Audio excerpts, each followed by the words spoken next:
मोहब्बत जिसको हो जाए उसे ऐसे सताती है, न उसको भूख लगती है न उसको नींद आती है। मोहब्बत वो दुल्हन है जो सुनहरे भाग लाती है, कदम चौखट पे रखती है तो किस्मत जाग जाती है।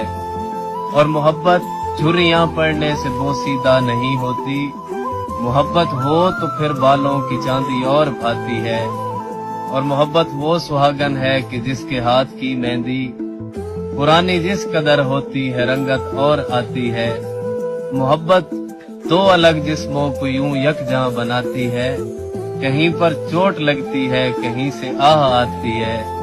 और किसी पर जी के मर जाना मोहब्बत ही से आता है, किसी पर जीते जी मरना मोहब्बत ही सिखाती है। और मोहब्बत रोग बन जाए तो फिर ऐसे सताती है, न एक पल चैन मिलता है न यकदम जान जाती है।